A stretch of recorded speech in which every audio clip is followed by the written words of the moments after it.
ಕನಕಪುರ ಚಿಕ್ಕಮಗಳೂರಿನಲ್ಲಿ ನಡೆದ ರಾಜ್ಯ ಸರ್ಕಾರಿ ನೌಕರರ ಸಾಮಾನ್ಯ ಸಭೆಯ ತೀರ್ಮಾನದಂತೆ 3 ಬೇಡಿಕೆಗಳನ್ನು ಸರ್ಕಾರ ಈಡೇರಿಸುವಂತೆ ಒತ್ತಾಯಿಸಿ ತಹಸೀಲ್ದಾರ್ ಅವರಿಗೆ ಮನವಿ ಸಲ್ಲಿಸಲಾಗುತ್ತಿದೆ ಎಂದು ಕನಕಪುರ ತಾಲೂಕು ರಾಜ್ಯ ಸರ್ಕಾರಿ ನೌಕರರ ಸಂಘದ ಅಧ್ಯಕ್ಷ ಶಿವಲಿಂಗೇಗೌಡ ತಿಳಿಸಿದ್ದಾರೆ. ಕನಕಪುರ ತಾಲೂಕು ಕಚೇರಿ ಮುಂದೆ ಎಲ್ಲ ರಾಜ್ಯ ಸರ್ಕಾರಿ ನೌಕರರು ಹಾಗೂ ವೃಂದ ನೌಕರರ ಒಳಗೊಂಡು ಸುಧಾಕರ್ ವರದಿಯನ್ನು ಯಥಾವತ್ತಾಗಿ ಜಾರಿಗೊಳಿಸುವಂತೆ ತಹಸೀಲ್ದಾರ್ ಅವರ ಮೂಲಕ ಮುಖ್ಯಮಂತ್ರಿಗಳಿಗೆ ಮನವಿ ಸಲ್ಲಿಸಿ ಮಾತನಾಡಿದರು. 7ನೇ ವೇತನ ಆಯೋಗವನ್ನು ಯಥಾವತ್ತಾಗಿ ಜಾರಿಗೊಳಿಸುವುದು, ಎಂಪಿಎಸ್ ಅನ್ನು ರದ್ದುಪಡಿಸಿ ಒಪಿಎಸ್ ಅನ್ನು ಜಾರಿಗೊಳಿಸುವುದು, ರಾಜ್ಯ ಸರ್ಕಾರಿ ನೌಕರರಿಗೆ ಆರೋಗ್ಯ ಸಂಜೀವಿನಿಯನ್ನು ಎಲ್ಲ ನೌಕರರಿಗೆ ಅನ್ವಯವಾಗುವಂತೆ ಜಾರಿಗೊಳಿಸುವಂತೆ ಒತ್ತಾಯಿಸಿದರು. ಕಳೆದ ಮಾರ್ಚ್ ತಿಂಗಳಲ್ಲಿ ಸರ್ಕಾರ ಮಧ್ಯಂತರ ಪರಿಹಾರ ಕೊಟ್ಟಿದ್ದು, ಬಾಕಿ ಇರುವ ವೇತನವನ್ನು ಸರ್ಕಾರ ಇಲ್ಲಿಯವರೆಗೆ ನೀಡಲಿಲ್ಲ.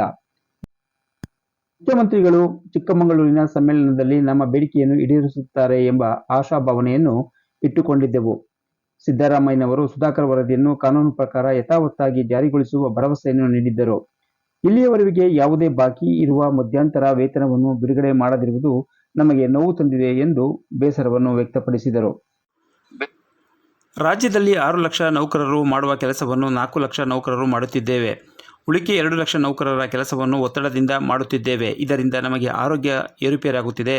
ಆದ್ದರಿಂದ ಆರೋಗ್ಯ ಸಂಜೀವಿನಿ ಯೋಜನೆಗೆ ನಮ್ಮ ಎಲ್ಲ ಸರ್ಕಾರಿ ನೌಕರರನ್ನು ಒಳಪಡಿಸುವಂತೆ ಒತ್ತಾಯಿಸಿದ್ದಾರೆ. ಇನ್ನು ಉಳಿದಂತೆ ನಮ್ಮ ಹಲವು 10 ಬೇಡಿಕೆಗಳನ್ನು ಈಡೇರಿಸುವಂತೆ ನಮ್ಮ ಮನವಿಯನ್ನು ತಹಸೀಲ್ದಾರ್ ಸ್ಮಿತಾರಾಮ್ರವರಿಗೆ ಸಲ್ಲಿಸಿ ಜಿಲ್ಲಾಧಿಕಾರಿಗಳ ಮೂಲಕ ಸರ್ಕಾರಕ್ಕೆ ಕಳುಹಿಸಿಕೊಡುತ್ತಿದ್ದೇವೆ ಎಂದು ಹೇಳಿದರು.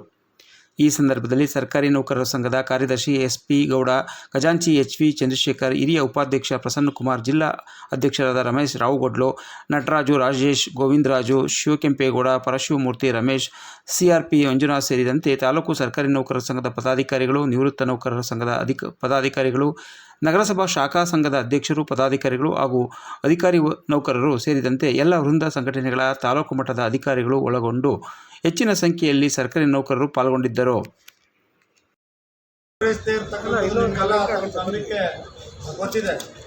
ಈ ದಿನ ನಾವು ರಾಜ್ಯ ಸರ್ಕಾರದ ಏನೊಂದು ನಿರ್ಣಯದ 7ನೇ ತಾರೀಕು ನಡೆದಂಥ ಚಿಕ್ಕಮಗಳೂರಿನ ಜನರಲ್ ಬಾಡಿ ಮೀಟಿಂಗ್ನಲ್ಲಿ ಏನೊಂದು 15ನೇ ತಾರೀಕು ವಿಧಾನಸಭೆ ನಡೀತಾ ಇದೆ.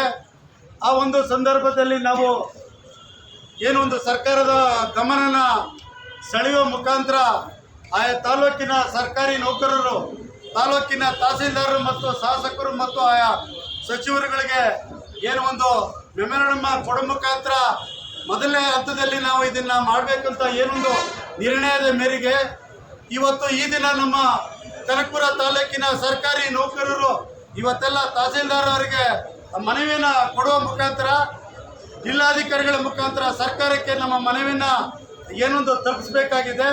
ನಮ್ಮ ಒಂದು ಪ್ರಮುಖ ಬೇಡಿಕೆಗಳು, ರಾಜ್ಯ ಸರ್ಕಾರದ ಪ್ರಮುಖ ಬೇಡಿಕೆಗಳು 7ನೇ ವೇತನ ಆಯೋಗವನ್ನು ಯಥಾವತ್ತಾಗಿ ಜಾರಿಗೊಳಿಸುವುದು, NPS ಅನ್ನು ರದ್ದು ಮಾಡಿ OPS ಅನ್ನು ಜಾರಿ ಮಾಡುವುದು, ಹಾಗೆಯೇ ಆರೋಗ್ಯ ಸಂಜೀವಿನಿಯನ್ನು ಸಹ ಜಾರಿಗೊಳಿಸ್ತಕ್ಕಂಥ ಈ ಒಂದು ನಿಟ್ಟಿನಲ್ಲಿ ಈ ದಿನ ಸರ್ಕಾರಿ ನೌಕರರು ನಾವೆಲ್ಲರೂ ಸೇರಿ ಏನು ಒಂದು 3ನೇ ತಿಂಗಳಲ್ಲಿ ಮಾರ್ಚ್ ತಿಂಗಳಲ್ಲಿ ಸರ್ಕಾರಿ ನೌಕರಿಗೆ ಏನೋ ಒಂದು ಮಧ್ಯಂತರ ಪರಿಹಾರನ ಟ್ರೀಟ್ಮೆಂಟನ್ನು ಕೊಡ್ತು. ಸುಧಾಕರ್ ವರದಿ 3-4 ತಿಂಗಳು ಪಡ್ಕೊಂಡ್ರು ಸಹ ಸರ್ಕಾರ ಇನ್ನೂ ನಮ್ಮ ಸರ್ಕಾರಿ ನೌಕರರಿಗೆ ಆದೇಶರ ಬಾಕಿ ಇರ್ತಕ್ಕಂಥ ಆದೇಶನ ಇನ್ನೂ ಸಹ ನಮಗೆ ಮಾಡಲಿಲ್ಲ. ಆದರೂ ಸಹ ನಾವು ತಾಳ್ಮೆಯಿಂದ ಸರ್ಕಾರಿ ನೌಕರರ ಒಂದು ಸಮ್ಮೇಳನದಲ್ಲಿ ಅವತ್ತು ಸಹ ಒಂದು ನಮ್ಮ ಆಶಾಭಾವನೆ ಇತ್ತು. ಮಾನ್ಯ ಮುಖ್ಯಮಂತ್ರಿಗಳು ನಾನು ಸುಧಾಕರ್ ವರದಿನ ತರಿಸ್ಕೊಂಡು ಏನೊಂದು ಕಾನೂನು ಚೌಕಟ್ಟಲ್ಲಿ ನಿಮಗೆಲ್ಲ ಏನು ಸಿಗಬೇಕು ಅದನ್ನು ನಿಮಗೆ ಬೆಲೆ ಸಿಗುವಂಥದ್ದನ್ನು ನಾನು ಆದೇಶನ ಮಾಡ್ತೀನಿ ಅಂತ ಹೇಳಿದರು. ನಾವು ಇದುವರೆಗೂ ಕಾದ್ವಿ. ಒಂದು 2-3 ಕ್ಯಾಬಿನೆಟಲ್ಲಿ ಸಹ ಇದು ನಾವು ನಿರೀಕ್ಷೆಯಲ್ಲಿದ್ವಿ. ಆದರೂ ಸಹ ಯಾಕೋ ನಮ್ಮ ಕರ್ನಾಟಕ ಸರ್ಕಾರ, ನಮ್ಮ ಸರ್ಕಾರಿ ನೌಕರರು ಇದಕ್ಕೆ ನಮಗೆ ಮನ್ನಣೆ ಕೊಡ್ತಾ ಇಲ್ಲ ಅನ್ನೋ ಒಂದು ಇದರಿಂದ ನಾವು ಸರ್ಕಾರಕ್ಕೆ ಮನವಿಯನ್ನು ಮಾಡ್ಕೊತಾ ಇದ್ದೀವಿ. ಸರ್ಕಾರಕ್ಕೆ ನಾವು ದುಡಿಯುವಂಥ ಮಕ್ಕಳು, ನಾವು ಸರ್ಕಾರದ ಮಕ್ಕಳುಗಳು, ಸರ್ಕಾರದ ಸವಲತ್ತುಗಳನ್ನು ಪ್ರಾಮಾಣಿಕವಾಗಿ ಜನರಿಗೆ ತಲುಪಿಸುವಂಥ ಕೆಲಸನ ನಾವೆಲ್ಲ ಸರ್ಕಾರಿ ನೌಕರರು ನಾವೇನು ಮಾಡ್ತಾ ಇದ್ದೀವಿ. ನಮ್ಮ ಸರ್ಕಾರಿ ನೌಕರರ ಹಿತವನ್ನು ಕಾಪಾಡಬೇಕು ಅಂತ ನಾವು ಈ ಒಂದು ಸಂದರ್ಭದಲ್ಲಿ ರಾಜ್ಯ ಸರ್ಕಾರವನ್ನು ಒತ್ತಾಯದ ಮುಖಾಂತರ ಏನು ಒಂದು ಫಿಟ್ಮೆಂಟು ಕೊಟ್ಟು ಬಾಕಿ ಇದೆ, ಆ ಸುಧಾಕರ್ ವರದಿ ತರಿಸ್ಕೊಂಡಿದ್ದಾರೆ. ಆ ಸುಧಾಕರ್ ವರದಿನ ಏನು ನಮಗೆ ಬಾಕಿ ಇರ್ತಕ್ಕಂಥದ್ದನ್ನ ಬಿಡುಗಡೆ ಮಾಡೋದೊಂದು, ನಂಬರ್ 2 ಏನು ಒಂದು ಸರ್ಕಾರಿ ನೌಕರರಲ್ಲಿ ತಾರತಮ್ಯ ಇದೆ, NPS ಮತ್ತು OPS ಅಂತ ಒಂದು ಏನಿದೆ ಅದನ್ನು ಎಲ್ಲರಿಗೂ ಕರ್ನಾಟಕದಲ್ಲಿ ಒಂದೇ ಥರ ಸರ್ಕಾರಿ ನೌಕರರಿಗೆ ಸಮಾನತೆ ಇರಬೇಕು ಅಂತ. ಇನ್ನೊಂದು 6 ಲಕ್ಷ ಸರ್ಕಾರಿ ನೌಕರರ ಹುದ್ದೆ ಇರ್ತಕ್ಕಂಥ ಒಂದು ರಾಜ್ಯದಲ್ಲಿ 4 ಲಕ್ಷ ಚಿಲ್ಲರೆ ಸರ್ಕಾರಿ ನೌಕರರು ನಾವೇನು ಕೆಲಸ ಮಾಡ್ತಾ ಇದ್ದೀವಿ.